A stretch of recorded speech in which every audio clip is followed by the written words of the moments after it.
Bienvenue dans le Code des relations. Aujourd'hui, nous levons le voile sur l'un des secrets les plus méconnus de l'attraction.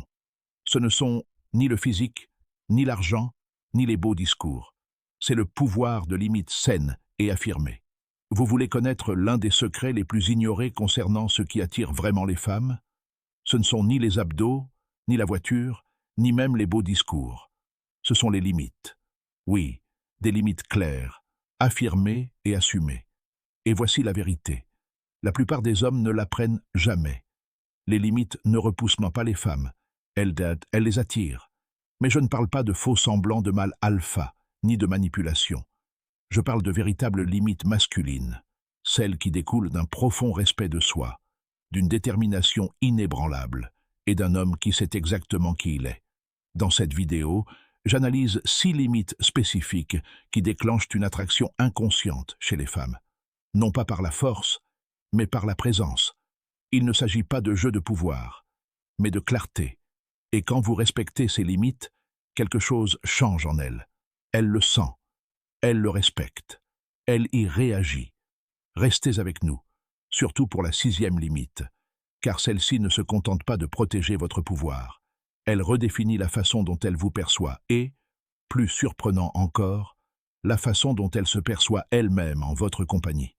Alors, plongeons-nous dans le vif du sujet.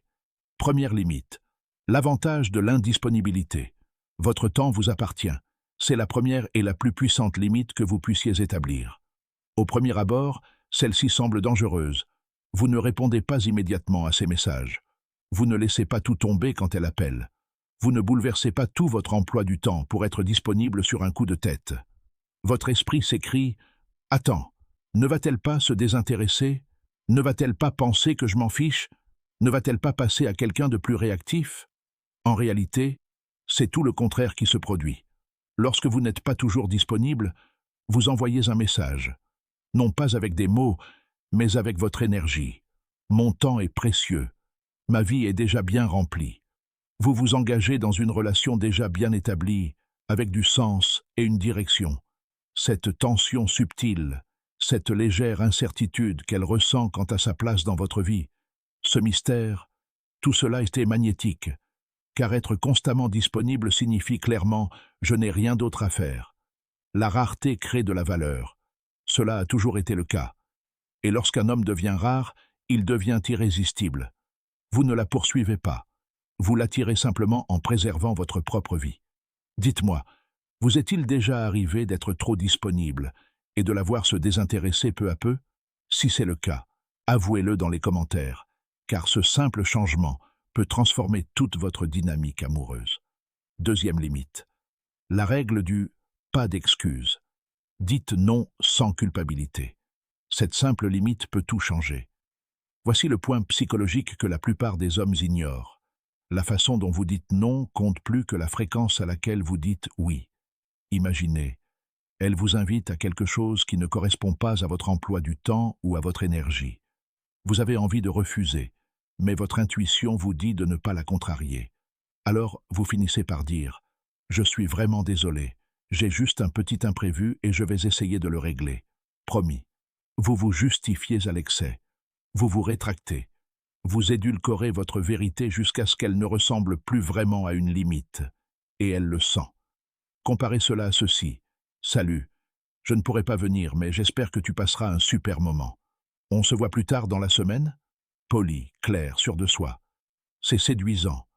Vous n'avez pas hésité. Vous ne vous êtes pas excusé d'exister. Vous n'avez pas demandé la permission. Vous avez simplement assumé votre temps. Un homme qui sait dire non sans culpabiliser ne fait pas que préserver son emploi du temps. Il montre qu'il a confiance en lui. Et dans un monde où beaucoup d'hommes cherchent à plaire à tout le monde, cette confiance en soi est irrésistible. Troisième limite, le réflexe de respect. Reconnaissez calmement les manquements subtils. La plupart des hommes pensent que le manque de respect est bruyant. Mais voici la vérité. Il est généralement chuchoté. Il se cache dans les plus petits détails. Un haussement d'épaule pendant que vous parlez, une remarque sarcastique sur votre travail, un commentaire dédaigneux devant des amis, une blague un peu trop blessante. Et la plupart des hommes, eux, font comme si de rien n'était. Ils pensent qu'elle plaisante. Ils laissent quoi s'écouler. Ils se disent moi que ce n'est pas grave. Mais voici la vérité que vous devez comprendre. Ignorer ces moments ne vous rend pas plus cool. Cela vous rend invisible. Pas aux yeux du monde, mais à ses yeux. Car qu'elle en soit consciente ou non, elle observe comment vous réagissez au manque de respect. Et si vous ne vous respectez pas suffisamment pour le dénoncer, elle ne vous respectera pas non plus. Attention, je ne dis pas qu'il faut s'emporter, la sermonner ou chercher la dispute. Restez calme. Vous la regardez droit dans les yeux et dites « Écoute, je ne laisse personne me parler comme ça. » Juste ça, simple, ferme, direct. Cette simple phrase a un impact que 1000 messages mielleux ne pourraient jamais avoir. Elle crée une tension. Elle lui montre que vous êtes un homme de principe, que vous vous respectez, qu'être à vos côtés exige de la présence, de l'attention et du respect. Et c'est là que la magie opère. Quand une femme voit que vous vous respectez suffisamment pour vous exprimer, elle ne prend pas ses distances. Elle se sent plus en sécurité. Elle s'ouvre à vous. Elle devient plus féminine en votre présence, car vous maintenez le cap. Vous est-il déjà arrivé de laisser passer quelque chose et de vous sentir un peu mal à l'aise après? Si cela vous est déjà arrivé, mentionnez le mot « cap » dans les commentaires, car ces micro-moments révèlent tout. 4e limite, le test du calme. Prenez les devants au lieu de réagir. Laissez-moi vous dire quelque chose qui vous distinguera de 99% des hommes. Une femme testera votre équilibre émotionnel bien avant de faire confiance à votre profondeur émotionnelle. Et la plupart des hommes échouent à ce test en quelques minutes. Voici comment cela se passe. Elle lance une taquinerie enjouée. Elle fait une remarque audacieuse ou sarcastique. Elle aborde un sujet délicat, juste pour voir sa réaction. Et que font la plupart des hommes? Ils s'emportent, se mettent sur la défensive, se justifient, ou pire encore, ils se ferment. Vous savez ce que cela lui dit? Qu'il est au fragile, qu'il ne sait pas qui il est, qu'il ne supporte pas l'intensité. Mais l'homme qui garde son calme, celui qui entend la pique, marque une pause, sourit en coin et dit quelque chose comme « C'est mignon, tu testes toujours les hommes aussi vite ». Cet homme-là vient de renverser la situation, car la maîtrise de soi n'est pas synonyme de froideur, mais de stabilité. Et lorsqu'une femme sent qu'elle ne peut pas vous déstabiliser, elle se détend, elle vous respecte. Et au fond d'elle, elle commence à se demander « Sur quoi d'autre est-il inébranlable ?» Et cette question, cette curiosité, c'est ce qui l'attire plus profondément. Car tandis que la plupart des hommes sont bloqués à essayer de réussir son test, vous êtes celui qui réinvente le test en direct. 5e limite, le silence de l'autorité. N'expliquez pas, décidez. Revenons à une pratique courante chez les hommes, souvent inconsciente. Ils se justifient à l'excès. Ils cherchent à embellir la situation. Ils rédigent des messages interminables pour adoucir un refus. Ils tournent en rond dans leurs explications pour éviter de la contrarier. Le problème est le suivant. À force de trop s'expliquer, on ne clarifie pas. On demande la permission.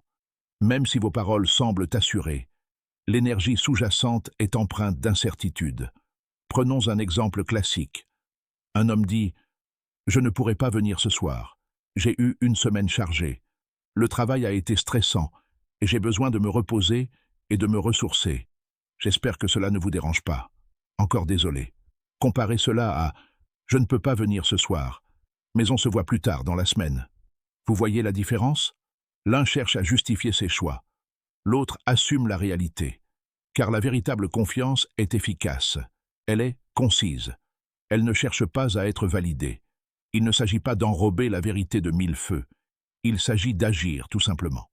Voici donc la règle. Parlez moins. Soyez plus clair. Laissez votre présence parler pour vous. Car un homme capable d'exprimer calmement sa pensée, puis de se taire, a bien plus d'influence que celui qui cherche constamment à se faire comprendre. Elle n'a pas besoin de vos explications interminables.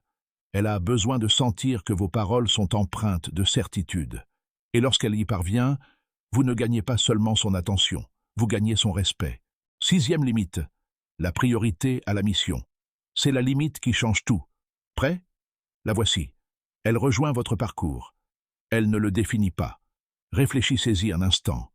Car la plupart des hommes, même les plus intelligents et ambitieux, se perdent dès qu'une femme entre dans leur vie. Ils changent tout pour elle. Ils adaptent leurs objectifs, leur emploi du temps, leur état d'esprit, juste pour la rendre heureuse. Au début, elle apprécie peut-être cette attention, mais très vite, quelque chose change. Elle commence à avoir l'impression que votre raison d'être, c'est elle, et non votre vision, votre évolution, votre mission. Et vous savez ce qui arrive ensuite? La dynamique disparaît. Mais voici le point crucial. Une femme ne veut pas être votre univers entier. Elle veut faire partie d'un monde déjà en mouvement. Elle veut rejoindre un homme qui a de l'élan, un chemin tracé, une flamme qui brûle avec ou sans elle. Et quand vous avez cela, vous devenez le point d'ancrage. Elle devient l'orbite. Et ce changement, c'est ce qui distingue l'homme qu'elle fréquente de celui qui l'obsède. Alors, posez-vous les questions suivantes. Quelle est votre mission? Que construisez-vous? Vos actions quotidiennes en témoignent-elles? Car lorsqu'un homme se lève chaque matin avec un but précis, qu'il protège son attention et qu'il vit comme s'il était là pour quelque chose de plus grand, il n'a pas besoin de courir après les femmes. Elles sont naturellement attirées par lui. 7e limite bonus. La règle du non-réparateur. N'essayez pas de régler ces problèmes émotionnels. Contentez-vous d'être présent. La plupart des hommes, surtout les plus attentionnés et bien intentionnés, tombent dans ce piège sans même s'en rendre compte. Elle est contrariée. Elle se défoule. Elle est émotive. Et vous passez immédiatement en mode solution. Vous dites des choses comme « Ne t'en fais pas, ce n'est pas si grave, voilà ce que tu devrais faire. Tu te prends trop la tête, fais juste ça. » Et même si vos intentions sont bonnes, elle comprend. Il ne fait pas confiance à mes sentiments. Il essaie de me réparer au lieu de me comprendre. Voici la vérité. Un homme équilibré ne cherche pas à apaiser son état émotionnel. Il lui laisse l'espace nécessaire. Il écoute. Il respire. Il reste présent sans interrompre, sans chercher à tout arranger, sans s'agiter. Car un homme capable de rester calmement auprès d'une femme en pleine tempête, sans paniquer, sans fuir, sans lui dire ce qu'elle doit ressentir, cet homme devient son point d'ancrage. Il devient celui en qui elle a confiance, sur qui elle s'appuie et qu'elle désire ardemment. Non pas parce qu'il a résolu ses problèmes, mais parce qu'il ne l'a pas abandonné. Je le répète pour les hommes du fond. Vous n'avez pas besoin des mots justes. Vous avez besoin de la présence juste. Conseil bonus numéro 8. Le principe du mystère. Préservez votre histoire. Ne vous dévoilez pas trop vite. Voici un point rarement abordé dans les conseils en matière de rencontres. Les femmes sont davantage attirées par les hommes qui révèlent juste ce qu'il faut et non par ceux qui dévoilent tout.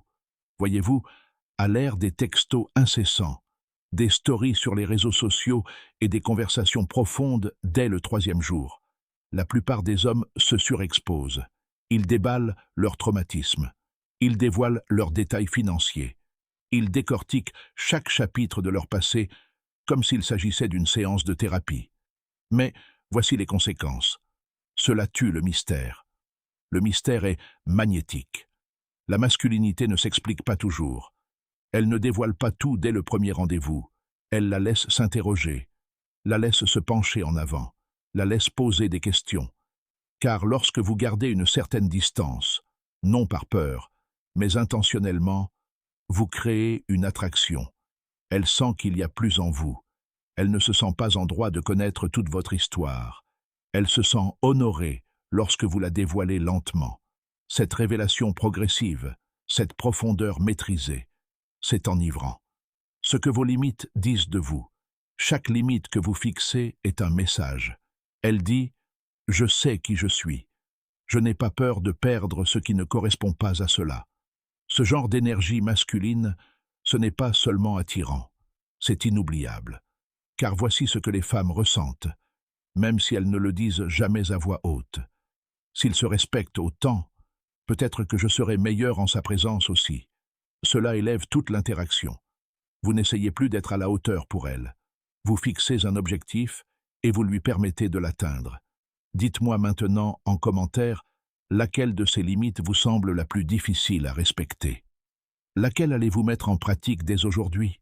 Si cette vidéo vous a aidé à changer d'état d'esprit, n'hésitez pas à la liker, à vous abonner à Dark Psychology et à activer les notifications pour ne manquer aucune information susceptible de transformer votre approche.